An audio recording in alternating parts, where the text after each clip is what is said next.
जय माता दी। जय सनातन धर्म। जय माता दी। अभी हम सबसे पहले माता की पूजा करेंगे, माता को स्नान कराएंगे।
अभी हम पुस्तक की पूजा करेंगे।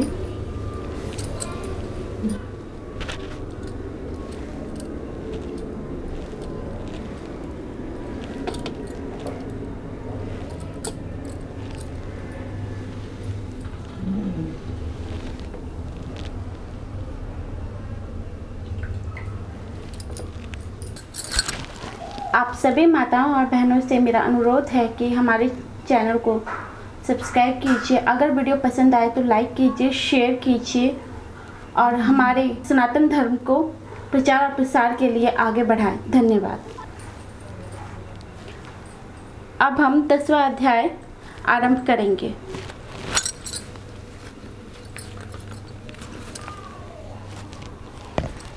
दसवां अध्याय।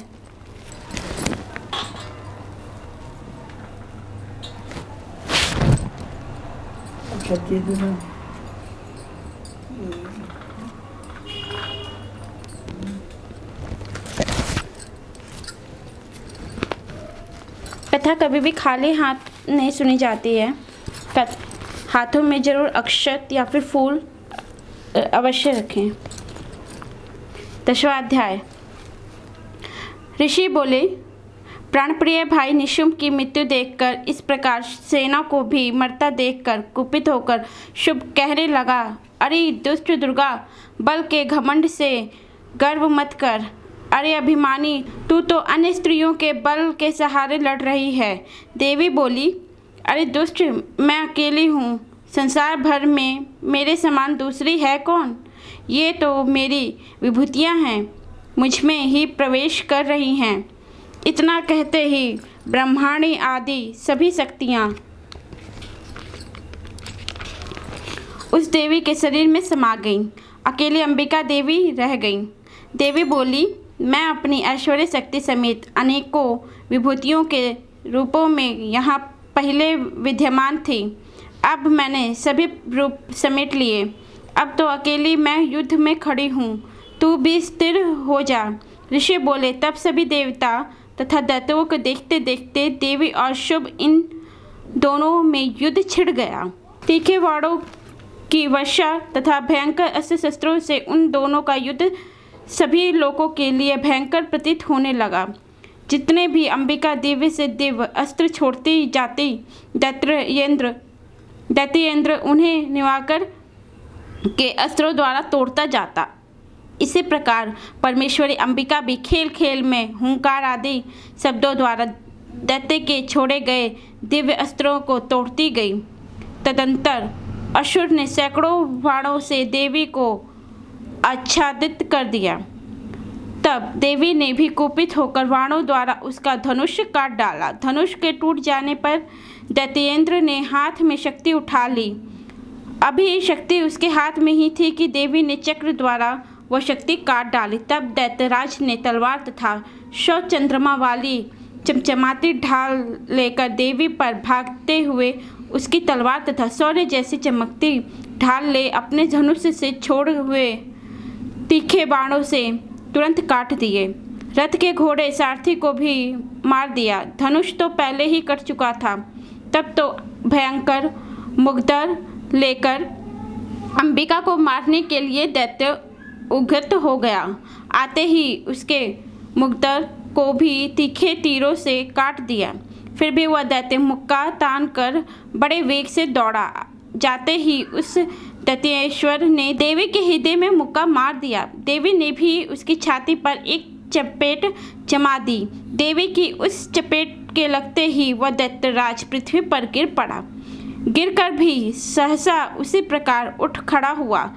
तब उछलकर देवी को उठाकर आकाश में स्थित हो गया। वहां से निराधार होकर वह चंडिका देवी के साथ युद्ध करने लगा। आकाश में उस समय दैत्य तथा चंडिका का आपस में घोर युद्ध हो रहा था। वह पहल सिद्ध मुनियों को विस्मय कारक था। जब अंबिका ने उसके साथ देर तक युद्ध करते करते दैत्य को उठा लिया और उसे पृथ्वी पर पटक दिया। देवी द्वारा पटका हुआ वह पृथ्वी पर आकर खड़ा हो गया। मुक्का तानकर वह दुष्ट देवी को मारने की इच्छा से बड़े वेग से दौड़ा। तब उस दैत्यराज को आता हुआ देखकर देवी ने उसकी छाती में त्रिशूल भोंक दिया और पृथ्वी पर गिरा दिया। देवी के शूल से शत विक्षत्र होकर पृथ्वी पर पड़ते ही उसके प्राण निकल गए। उसका गिरना भी समुद्र द्वीप एवं पर्वतों के साथ सारी पृथ्वी को हिला देने वाला था। उस दुरात्मा के मरते ही सारा जगत स्वस्थ एवं प्रसन्न हो गया। आकाश में बहुत ही साफ दिखाई देने लगा। पहले तो उपद्रवी मेघ उठ रहे थे तथा उल्कापात हो रहे थे। वह सभी शांत हो गए। दैत्य के मारे जाने पर नदियां भी अपने अपने मार्ग पर चलने लगी।